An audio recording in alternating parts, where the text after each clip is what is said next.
प्रदेशच्या एटीएस कडून मोठ्या कटाचा पर्दाफाश। मुरादाबादमधून अटक केलेल्या शहजादला प्रशिक्षणासाठी पाकिस्तानमध्ये पाठवलं होतं। शहजाद भारतात मोठ्या दहशतवादी हल्ल्याचा कट रचत होता, तपासामध्ये उघड। श्रीकांत शिंदेंच्या नेतृत्वात आज शिष्टमंडळ यूएईचा दौरा करणार, तर संजय झा यांच्या नेतृत्वात शिष्टमंडळाचा जपान दौरा असेल।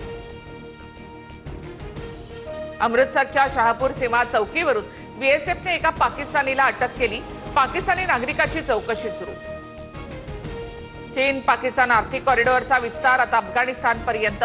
पाकिस्तान आणि तालिबान सरकारसोबत चीनचा त्रिपक्षीय करार। पाकिस्तान आणि अफगाणिस्तानच्या परराष्ट्र मंत्र्यांमध्ये बैठकीमध्ये चर्चा। वैष्णवी हगवणेच्या शवविच्छेदन अहवालातून धक्कादायक माहिती समोर। वैष्णवीचा मृत्यू गळफासामुळे, मृत्यूपूर्वी बेदम मारहाण केल्याचे शरीरावर स्पष्टीकरण अहवालामधून माहिती समोर। वैष्णवीची सासू, नवरा, नणंद अटकेत, तर दीर आणि सासरे राजेंद्र हगवणे यांचा शोध सुरू। राजेंद्र हगवणे याला अजून अटक का नाही? हगवणे कुटुंबियांकडून माझ्या मुलीचा छळ, वैष्णवीच्या आई वडिलांचा गंभीर आरोप। वैष्णवीचे सासरे राजेंद्र हगवणे अजित पवारांच्या राष्ट्रवादीचे पदाधिकारी।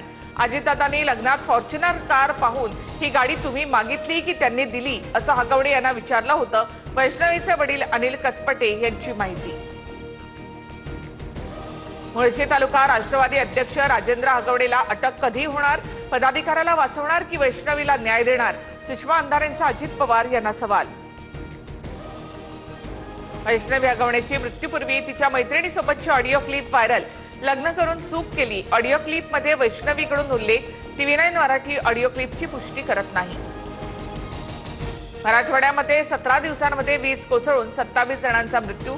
391 जनावरं दगावली, तर 4000हून अधिक हेक्टरवरील शेतीचंही नुकसान। बुलढाण्यामध्ये वळवाच्या पावसाचा 56 गावांना